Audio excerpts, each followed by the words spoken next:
이 ETF가 배당률이 무려 초보들한테 되게 좋은 상품이라고 생각. 리스크가 그만큼 있다는 뜻이거든요. 리스크가 뭐냐? 안녕하십니까. 5살 이해하는 경제 오이경이라고 합니다. 오늘은 지금 오전 9시에 10월 24일 금요일에 무슨 얘기를 하려고 하면 iCap이라는 ETF를 대해서 이야기를 하려고 합니다. iCap에 대해서 한 번도 못 들어본 ETF인데 왜 가져왔냐라고 물어볼 수 있는데요. 이 ETF가 배당률이 무려 8.6%나 돼서 이게 가져왔습니다. 배당률이 8.6%는 뭐냐면요. 이게 monthly dividend라고 해가지고 매달 주어지는 배당률이라고 하는데요. 내가 예를 들어서 100만 원에 이 ETF를 투자를 하면 배당률이 8.6%다 보니까 이 뭐 지수에 뭐 올라가든 뭐 상관없이 무조건 8만 6천 원을 계속 받는 거죠. 그러면 내가 예를 들어서 1000만 원을 투자를 했다고 하면 86만 원을 이제 그냥 매달 받을 수 있는 거예요. 이게 1000만 원만 투자를 해서 물론 뭐 세금 뭐 떼면 이 숫자가 줄어들 수 있지만 아무튼 이론적으로 86만 원을 계속 받을 수 있다고 합니다. 매달. 어떻게 배당률이 8.6%나 되나? 왜냐면 보통 배당주를 받더라도 배당률이 그렇게 막 높지 않아요. 뭐 보통 2% 뭐에서 높으면 뭐 4%인데 리스크가 높은 것도 뭐 6% 정도 되거든요. 그거에 비교를 하면 8.6%는 엄청나게 높은 숫자거든요. 그래서 왜 그런지 설명을 해드리겠습니다. iCap은 제가 말씀드렸듯이 ETF라고 하는데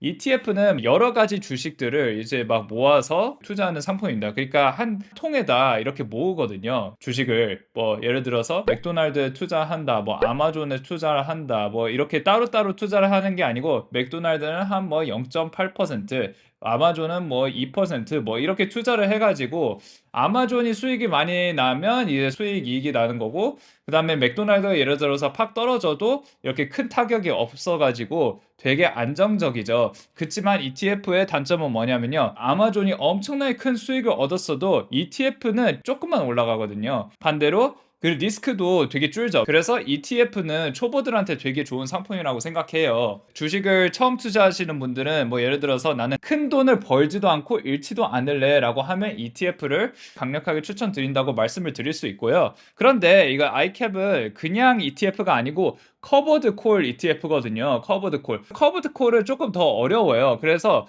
제가 따로 동영상을 만들었거든요. 커버드 콜에 대해서 되게 자세하게 설명했으니 그 동영상을 보시고 이 동영상을 보시는 것을 강력하게 추천드리는데 근데 커버드 콜 동영상을 볼 시간이 없으시면요. 결론부터 말씀드리자면 커버드 콜은 언제 투자하냐면요.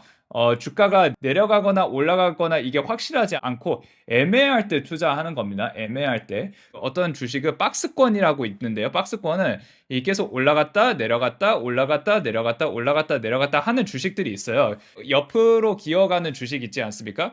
그런 주식에서 커버드 콜을 투자를 하면 이 커버드 콜에서 뭐 수익은 안 나지만 그래도 배당을 계속 꾸준히 받을 수 있는 거예요. 여기서 팔고 여기서 팔고 여기서 팔고 여기서 팔고 이렇게 하다 보니까 배당을 받을 수 있는 거죠. 8.6%인 거죠. iCap의 경우에서는. 그런데 이제 iCap은 다른 커버드 콜 ETF하고 좀 다른 게 뭐냐면요. 콜이 옵션이거든요. 옵션은 말 그대로 뭐냐면 약속 종이에요. 약속 종이가 뭔지 모르겠으면 제 커버드 콜 동영상을 보시면 무슨 뜻인지 정확하게 이해를 합니다. 제 동영상에 엔비디아 이 커버드 콜에 대해서 말씀드렸지 않습니까? Yield Max 엔비디아 커버드 콜 이게 NVDY라고 돼 있거든요. 제가 알기로는 Yield Max 엔비디아 NVDY의 옵션 비중이 100%예요.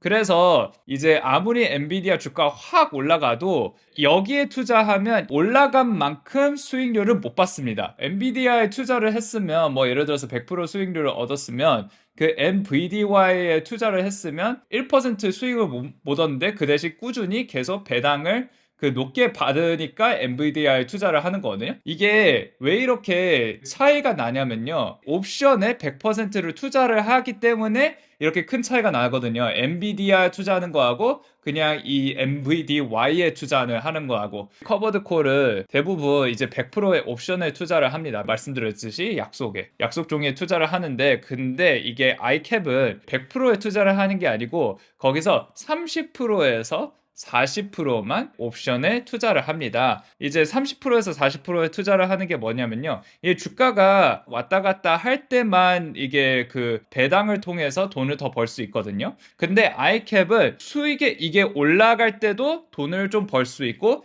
배당에도 벌 수 있다. 그리고 심지어 배당에서 벌 수 있는 돈이 8.6%나 되니 여기 상승할 때 올라가는 그 수익률에서도 돈을 이렇게 벌 수 있으니 이게 왜 그러냐면 다시 말씀드리자면 배당의 그 옵션에 30%에서 40%만 투자하기 때문에 이게 가능한 겁니다 라고 합니다. 그래서 일타쌍피죠. 두 마리 토끼 다 잡는 거예요. 여기도 잡을 수 있고 여기도 잡을 수 있고 그렇습니다.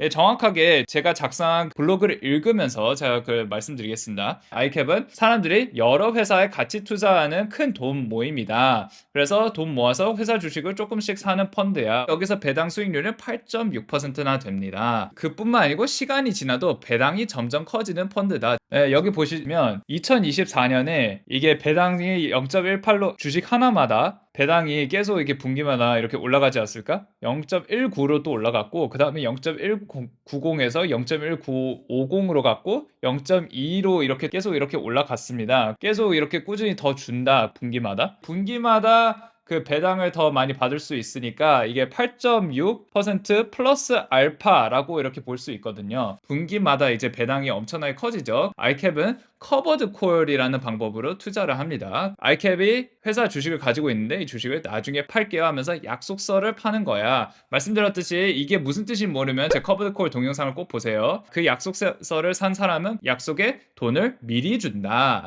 미리 주는 게 이게 핵심이죠. 아무튼 그래서 보통 이런 커버드 콜 펀드는 주식 전체 100%를 이제 그 약속, 그 옵션이죠. 이 옵션을 거는데 아이캡은 뭐냐? 전체 주식의 30% 40%만 약속을 건다. 커브드 콜을 100% 이해를 못해도 이것만 아시면 됩니다. 보통 100%는 여기는 30, 40%만 한다. 그래서 위험은 낮추고 주가가 오를 때 이익도 일부 챙길 수 있다. 엄청 이득이죠. 아무튼 그렇습니다. 그래서 아이캡은 어떤 회사들에 투자를 하냐? 8.6%인데 어떻게 이렇게 그 높은 숫자를 유지할 수 있냐라고 이렇게 물어보는 사람들이 많은데 그게 왜 그러냐면요. 배당을 계속 늘리는 회사들만 고르기 때문이라고 합니다. 맥도날드, 펩시, 필립 모리스, 아마존. 맥도날드, 펩시는 아시니까 넘어가고 필립 모리스 담배 회사예요. 아마존은 온라인에서 물건 파는 회사인데 배당은 작지만 대신 성장 속도가 빠른 회사입니다.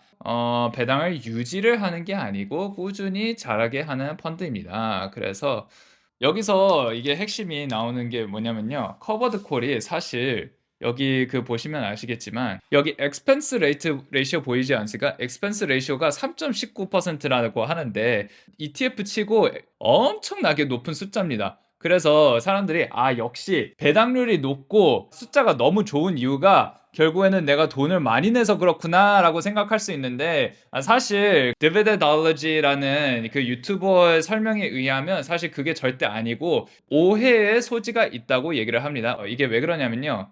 그렇죠. 3.19%라고 하는데 실제로 매니지먼트 피가 말 그대로 수수료인데 이게 0.80%밖에 안 돼요. 0.8%. 그래서 그거에 대해서 설명하겠습니다. 그 결국에는 ETF에 투자하면 수수료가 0.8%라고 생각하시면 됩니다. 3.19%라는 숫자가 왜 나오냐면 결국에는 이자 비용이 포함이 돼 있는 겁니다. 아니 이자 비용이 어디서 나왔냐? 제가 말씀드렸듯이 이 회사는 필립 모리스, 마벨 테크놀로지, 맥도날드, 시티그룹, 쉐브론, 기름 회사죠. 모건 스탠리, 아마존. 결국에는 그 배당을 많이 주는 회사에 대해서 이게 투자를 하지 않습니까? 그런데 여기서 또 뭐라고 나오냐면요. 여기서 modest leverage typically 20 to 30%라고 하는데 이게 무슨 뜻이냐면요. 20%하고 30%의 돈은 어디서 나오냐? 레버리지에서 나온다. 레버리지는 뭐냐? 빌린 돈이에요. 돈을 빌려가지고 그래서 여기 국가별 비중에 미국은 123% 주식은 177%라고 돼 있지 않습니까? 100% 넘잖아요. 이거는 제 개인적인 생각인데 빌린 돈이 있었기 때문에 그런 거예요. 빌린 돈 포함해서 여기에 그 반영이 됐기 때문에 그래서 117%라고 돼 있고요. 이자 비용이 뭐냐면요. 그래서 20, 30%이 빌린 돈에서 나오는 이자 비용을 포함해 가지고 3.19%가 된다. 배당률이 8.6%는 뭐냐면요. 이자 비용이 여기 포함이 돼 있는 겁니다. 배당률이 예를 들어서 배당률이 11%예요. 원래 이 펀드가. 근데 이자 비용을 빼가지고 이제 8.6%거든요. 그래서 3.19%를 이제 오해를 받을 수 있는 게 뭐냐면 3.19% 이미 already 반영이 된 숫자다 보니까 내가 돈을 더 내는 게 아니고 이미 그냥 배당 8.6% 받을 때 반영이 된 거예요. 아시겠죠? 그래서 수수료가 엄청나게 높다고 막 사람들이 이 ETF에 대해서 좀 거부를 하는데 그게 아니라고 얘기를 하는 거거든요. 펀드 운영팀이 가져가는 수수료는 0.8% 뿐이다 라고 얘기를 했어요. 겉보기에는 비싸 보이지만 실제로는 그게 진짜 수수료가 아니다. 거기에 이자 비용이 들어가 있기 때문이다 라고 돼 있습니다. 그래서 그렇게 비싼 펀드가 아니다. 그러면 다 좋은데 리스크가 뭐냐라고 말씀을 드리려고 하는데요. 첫 번째는 펀드가 가지고 있는 돈이 950억밖에 안 됩니다. 950억밖에 없다는 뜻은 거래량이 많이 없으니까 변동성이 엄청나게 높아요. 이렇게. 그리고 거래가 많이 없다는 뜻은 뭐냐면요. 그 올라가는 거는 이렇게 천천히 내려가는데 떨어지는 거는 확 떨어질 수 있다. 이렇게 보시면 되거든요. 그래서 여기 주가를 보시면요. 여기 2022년부터 2024년까지 그때 베어 마켓이었어요. 하락장이었거든요. 여기서 베어마켓에 엄청나게 많이 떨어졌어요. 그리고 2023년부터 불마켓이었거든요. 불마켓이 상승세인데 하락세에 비해서 상승세가 그렇게 막 엄청 높진 않아요. 내려가는 거 팍 내려가고 올라가는 거는 조금밖에 못 올라간다. 말씀드렸듯이 변동성 이렇게 팍 내려가는 게 보이지 않습니까? 그게 950억밖에 안 되기 때문에 확 내려가는 게 많은 요인 중 하나다라고 이렇게 말씀을 드리면 됩니다. 그래서 950억이라서 너무 작고 10월 2023년 이후에는 분석이나 뉴스가 거의 없고요. 이때죠. 이때부터 근데 이때 확 올라갔네. 신기하네. 이때부터 뭐 아무 분석이 없다고 하는데 그때부터 올라갔네요. 신기하네요. 아무튼 이게 어린 펀드예요. 2022년 3월부터 시작했고 거의 2.5년밖에 안 됐어요. 그러니까 데이터가 많이 없기 때문에 그것도 리스크가 있고요. 그 20%에서 30%의 이제 빌린 돈을 쓰는데 물론 높진 않아요. 높진 않은데 적당한 수준의 빚을 사용하면 시장이 좋을 때는 더 많이 벌고 시장이 나쁠 때는 손해도 더 커질 수 있다라고 이렇게 얘기를 하는데 그런 리스크가 있는데 그 배당률은 8.6% 그리고 이제 안전한 주식 뭐 맥도날드라든지 뭐 필립 모리스라든지 그 되게 대형주에만 투자를 한다라고 해서 안정적인 회사고요.